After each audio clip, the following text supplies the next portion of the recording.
In the intricate tapestry of life, it is often the moments of quietude that herald the most significant transformations.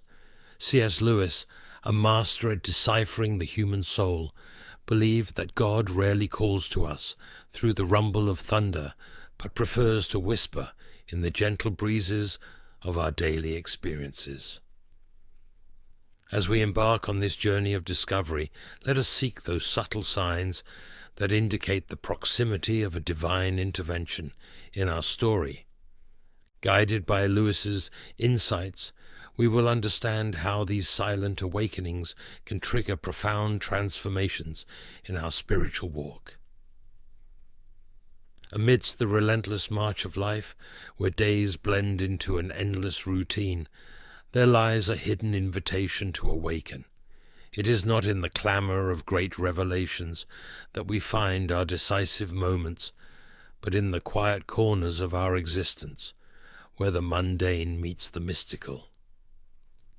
Lewis reminds us that God often chooses the whisper over the whirlwind to capture our attention and stir the depths of our souls.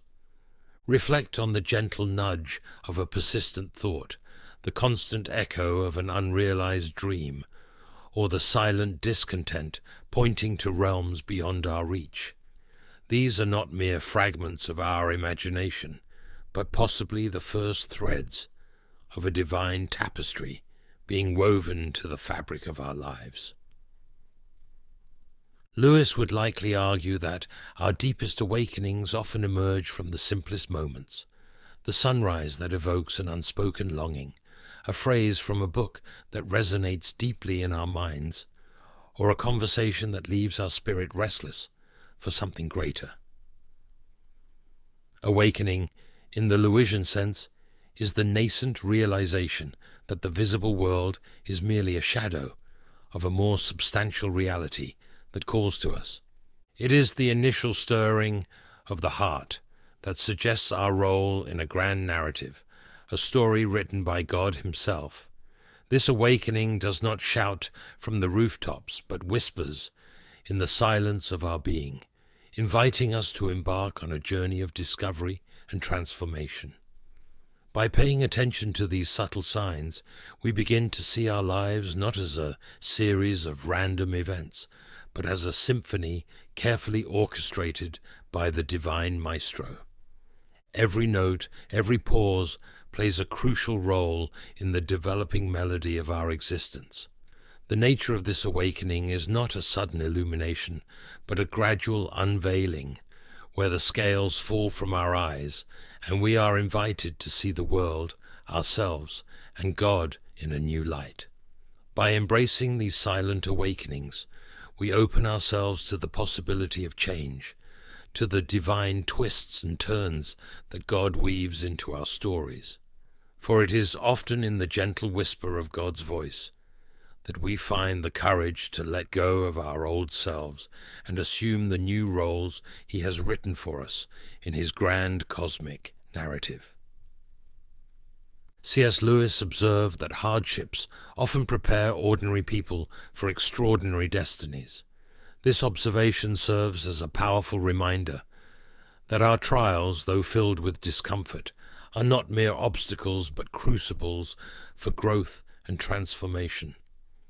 In the shadow of suffering, we find not only the harshness of life, but also the potential for divine metamorphosis. For Lewis, suffering was like a megaphone that God uses to awaken a deaf world. It is in our moments of pain and adversity that we often become more receptive to change, more aware of our fragility, and more inclined to seek something beyond ourselves. This receptivity can become the fertile ground from which a new chapter of our story, written by God, begins to emerge. Consider the biblical story of Joseph, who faced betrayal, slavery, and imprisonment, only to be elevated to a position where he could save nations from famine. These challenges were not mere setbacks, but integral parts of a larger narrative that God was weaving. Like Joseph, we may discover that our deepest struggles are not detours, but essential paths to the destiny God has prepared for us. As we face our challenges, we are invited not to despair, but to persevere, with the understanding that our current trials may be the tools God uses to shape us into the characters we need to be for the next scene of our story. It is through suffering that we often acquire the wisdom, strength, and empathy necessary to embrace the roles God has designated for us. In this process, suffering reveals itself not only as a test of our endurance, but as a means by which God awakens the best within us. It calls us to transcend our limits and discover a greater purpose amid the pain. Thus, as we face our challenges with courage and faith, we recognize that each trial is an opportunity to grow and transform, aligning us more deeply with the grand divine plan for our lives. Suffering, then, can be seen as a sign that God is actively working in our lives, pruning us so that we can bear more fruit, just as a gardener tends to his plants. The pain of the pruning process is real, but so is the growth that follows. By embracing our difficulties with faith and courage, we allow God to turn our trials into triumphs, our pain into purpose. C.S. Lewis famously postulated, "If I find in myself desires which nothing in this world can satisfy, the only logical explanation is that I was made for another world." This profound insight sets the stage for our third topic, recognizing our deep and unmet longings as signs that we are destined for something greater, something beyond the mere physical realm. Lewis believed that our deepest desires, those that material pleasures cannot satisfy, are not mere whims of the human condition, but echoes of our true home calling us. These unmet desires, these whispers of something more, serve as indicators that our stories are meant to transcend the confines of this world, pointing to an eternal narrative crafted by the divine. When we experience moments of inexplicable longing, when beauty, love, or a sense of wonder awaken in us an insatiable hunger, we are feeling the pull of eternity in our hearts. These moments should not be dismissed as fleeting emotions, but recognized as signs of our participation in a larger divine story. This longing for more is a beacon, guiding us through the fog of routine and the ephemeral, toward the shores of a deeper spiritual truth. It invites us to explore the possibility that the restlessness we feel is a divine discontent planted within us, to lead us back to God, the source of all fulfillment. Lewis saw suffering and desire as two sides of the same spiritual coin. Both awaken us to a reality beyond our immediate understanding. Suffering humbles us, making us receptive to divine grace, while desire elevates us, calling us toward the fullness that can only be found in God. In this process, our lives become a continuous quest for meaning and connection, shaped by the careful hand of the Creator. Therefore, as we face our trials and recognize our deepest desires, we open our hearts to the possibility of transformation and find a path back to our true home. In our journey with God, these echoes of eternity call us to action, urging us to seek our place in the grand divine narrative. They remind us that we are not merely actors on a worldly stage, but eternal souls shaped for an eternal realm. As we attune our hearts to these divine whispers, we open ourselves to the transformative work God desires to accomplish in and through us. We begin to see our lives not as a series of disconnected events, but as a pilgrimage toward a divine horizon, where every longing finds its fulfillment, and every desire points us back to our Creator. C.S. Lewis had a special talent for recognizing the divine in the ordinary, often suggesting that what we perceive as mere coincidences are in fact the quiet workings of God in our lives. He famously stated, "Coincidences are God's way of remaining anonymous," hinting at the subtle way in which divine orchestration unfolds around us. This topic delves into the concept of providence and serendipitous coincidences, exploring how these unexpected encounters and seemingly random events can actually be signs that God is actively involved in our narrative, gently steering us towards his intended turns. Consider the serendipitous encounters that alter the course of our lives, the unforeseen opportunities that arise exactly when we need them, or the inexplicable timing of events that, in hindsight, fit together too perfectly to be mere coincidences. These moments, often overlooked or dismissed as luck, may very well be God's touches on the canvas of our existence. In Lewis's view, nothing in life is purely fortuitous. Every encounter, every event, is a brushstroke in the masterpiece God is creating. Our moments of serendipity, the encounters that seem so perfectly timed, are signs of a divine hand quietly guiding us. They remind us that we are part of a much larger story than we can imagine, a story written by the Creator himself, where every detail, no matter how insignificant it may seem, has its place and purpose.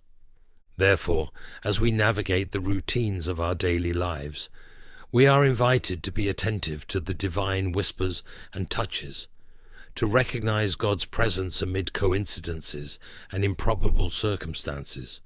By doing so, we open our hearts and minds to the wonder of God's providential work in our lives, seeing the extraordinary in the ordinary and the divine in the everyday. Thus, our journey transforms into a dance with the divine, where every step is guided by a loving and omnipotent hand, leading us ever closer to our true home. Lewis would argue that these coincidences are not random, but purposeful, meticulously woven into the fabric of our lives by a loving Creator. They serve as reminders that our stories are not solitary tales, but part of a grand interconnected narrative, where every character and every event plays a role in the unfolding divine drama. We are invited to look beyond the surface to perceive the deeper connections and the guiding hand of God in our journey. This perspective encourages us to trust in the flow of our lives, to remain open to the unexpected, and to find comfort in the knowledge that, even in chaos, there is hidden order, a divine plot in which we play a part. By embracing the providential nature of these happy coincidences, we allow ourselves to become more attuned to the possibilities that God places before us, more willing to follow the clues he provides, and more aware of the ongoing dialogue between our desires and his will. Drawing from the profound thought of C.S. Lewis, our fifth topic explores the transformative power of trusting in God, especially during times of uncertainty and change. Lewis often spoke of faith as a journey through shadowed valleys and sunlit peaks, with trust in God serving as our guiding light. Amid life's turbulence, a deep peace can envelop us, a stillness that defies the chaos of our circumstances. This peace, Lewis might argue, is a tangible sign of God's presence and a reminder of his promise to guide us through the storms. It is in the quiet of our hearts and the silent trust in God's sovereignty that we often find the strength to endure and the courage to embrace the unfolding chapters of our story. Lewis believed that faith is not an escape from reality, but a deeper immersion into it. True faith enables us to see beyond appearances, to recognize God's hand at work in all things, even in difficulties and uncertainties. When we fully trust in God, we allow him to transform our trials into opportunities for growth and our fear into renewed faith. This kind of trust calls us to surrender our anxieties and worries to God, believing that He has a purpose for every circumstance we face. Like a skilled author writing each line with intention, God weaves the joys and sorrows of our lives into a cohesive narrative aimed at our greater good. Therefore, as we face moments of uncertainty, we are invited to keep our hearts open and our minds receptive to divine direction, knowing that He is always with us, guiding us with wisdom and love. Ultimately, trust in God leads us to a deeper understanding of our role in creation. We are not merely passive observers, but active participants in the great story God is telling. Every decision to trust, every act of faith, contributes to the symphony of our lives, which, in the end, echoes the glory of our Creator. As we live with this trust, we discover true peace and purpose, recognizing that, although our lives may be unpredictable, we are secure in the hands of a God who knows exactly where we are and where we are going. This tranquility does not arise from the absence of problems, but from a constant trust in the One who holds our days in His hands. It is a peace that, as Lewis would say, surpasses all understanding, a serene certainty that no matter how the plot unfolds, the author of our faith is with us, guiding every step. Embracing this quiet confidence involves surrendering our need for control, releasing our grip on the pen with which we try to write our own stories. It means finding rest in the knowledge that, although we may not understand every twist and turn, there is a purpose in every line, a reason for every pause. In this posture of trust, we open ourselves to the transformative work God desires to do within us. We allow Him to write His will into our lives, leading us not only to a place of peace amid the storm, but also to a deeper relationship with Him. It is here, in the quiet of trust, that we are truly prepared for the changes God is weaving into our narrative. In the spirit of C.S. Lewis, we explore suffering, longing, providence, and trust, each path revealing signs that God is at work, reshaping our story. Lewis saw the spiritual journey as a dance between the human and the divine, where our weaknesses are shaped by God's strength and our fears transformed into faith. In pain, we find an opportunity to grow. In longing, a call to the eternal.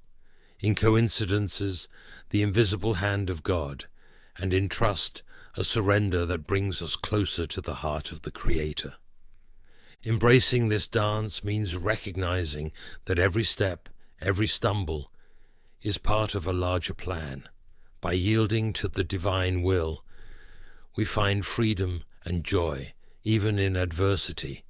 Trusting in God is not mere passive acceptance, but an active surrender that transforms us and aligns us with the divine narrative.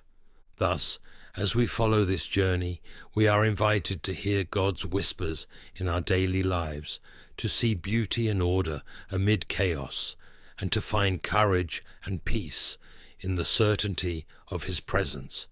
Every challenge becomes an opportunity for growth, every longing a reminder of our true home, and every coincidence a sign that we are being guided by a loving hand. In the end, we discover that true peace is not found in the absence of storms, but in the constant presence of God, who guides and sustains us every step of the way. By trusting in Him, we allow Him to write our story, transforming and shaping us according to His perfect plan. And so, our lives become a living expression of God's glory, a symphony of faith, hope, and love, resounding eternally. Very well, then. Atheism is too simple, and I will tell you another view that is also too simple. It is the view I call Christianity and water, the V view, which simply says there is a good God in heaven and everything is all right, leaving out all the difficult and terrible doctrines about sin and hell and the devil and the redemption. Both these are boys' philosophies.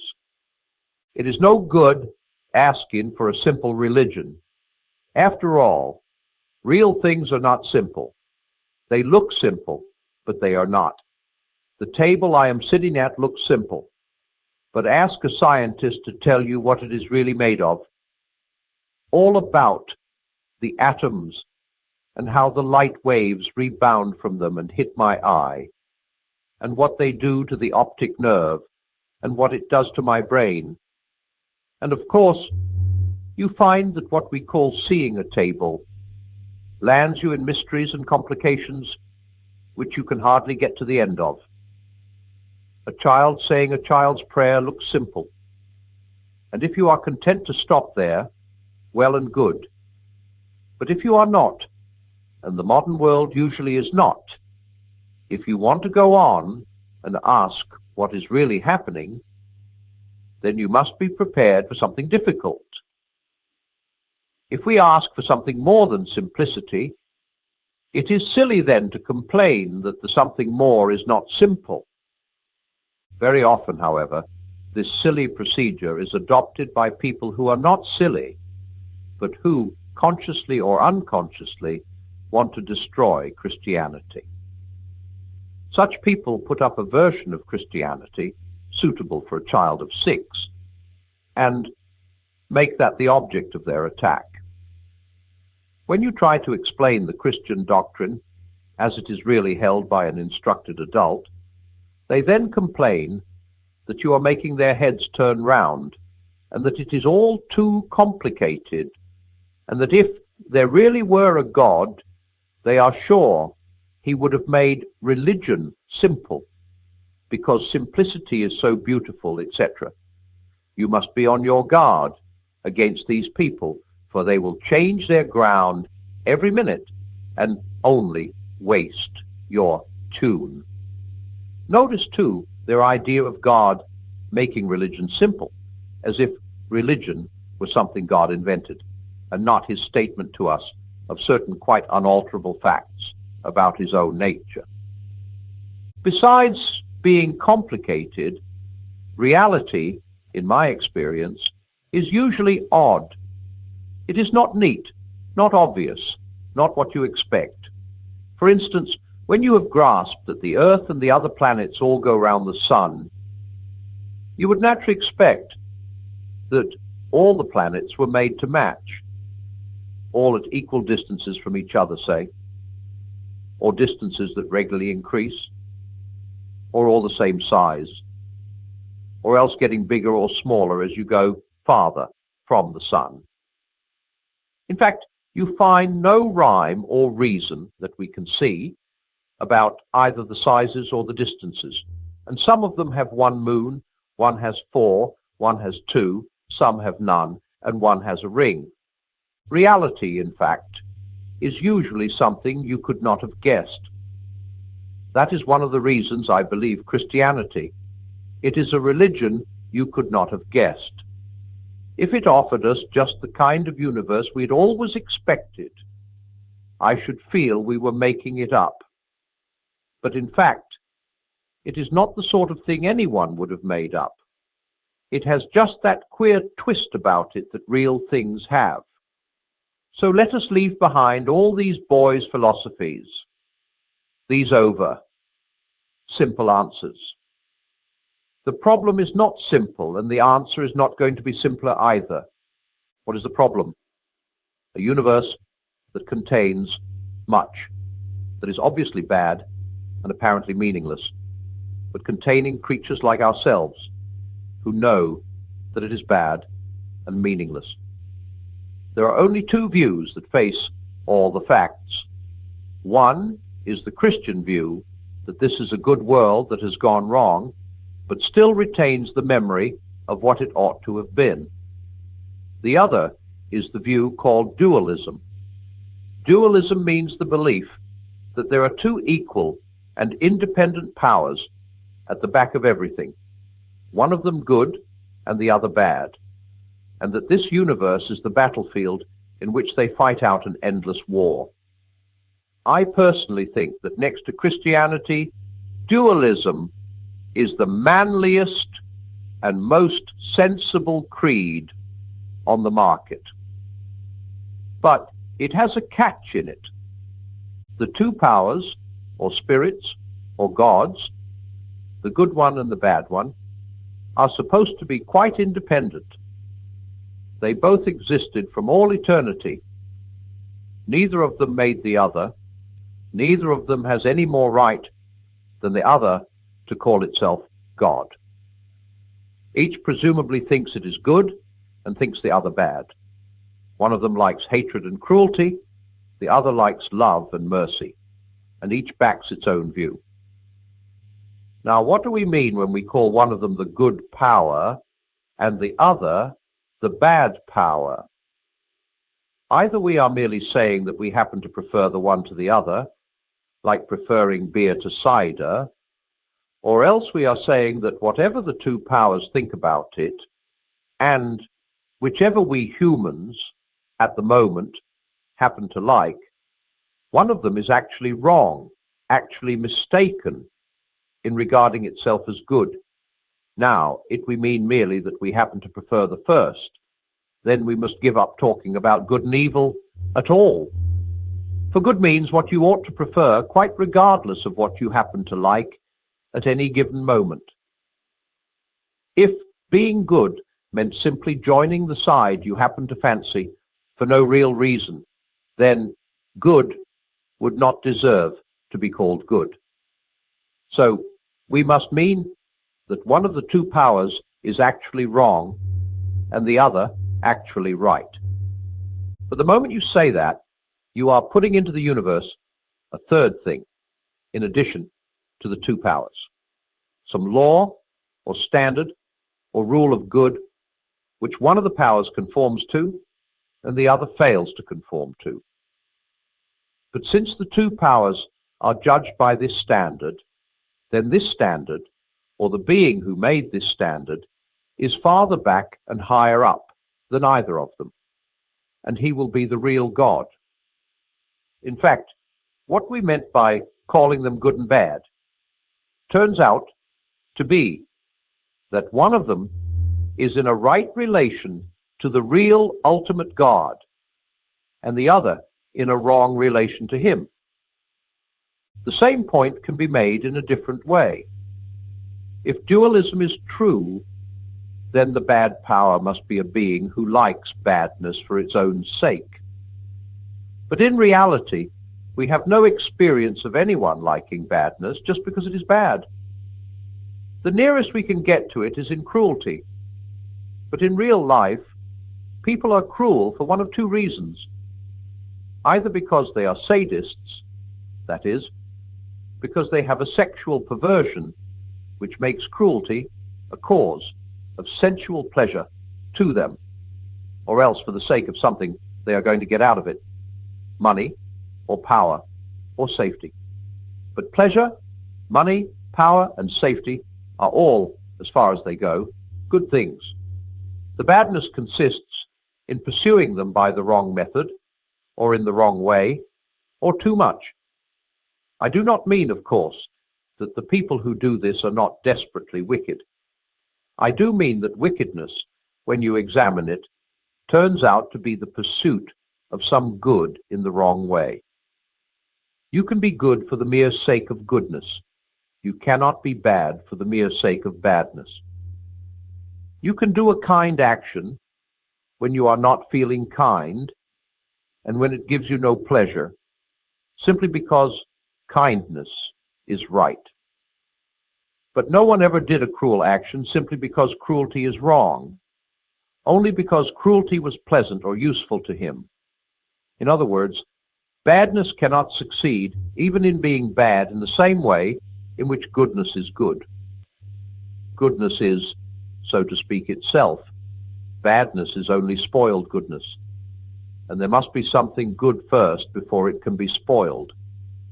We call sadism a sexual perversion, but you must first have the idea of a normal sexuality before you can talk of its being perverted. And you can see which is the perversion because you can explain the perverted from the normal and cannot explain the normal from the perverted.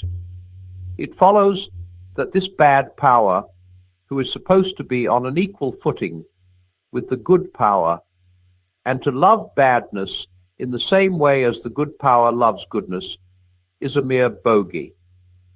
In order to be bad, he must have good things to want and then to pursue in the wrong way.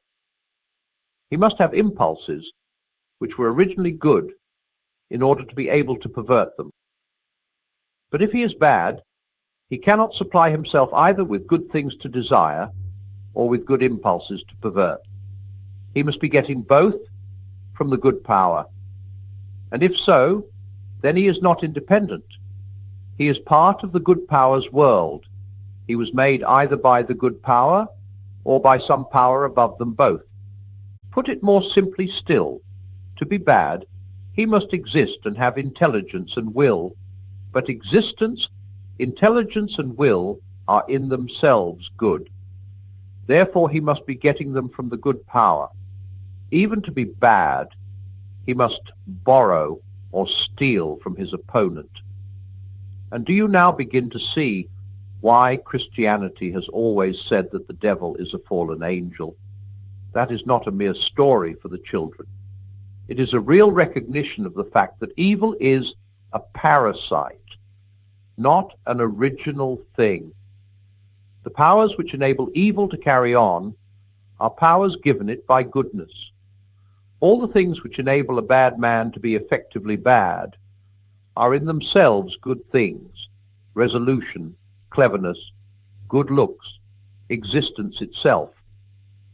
That is why dualism, in a strict sense, will not work.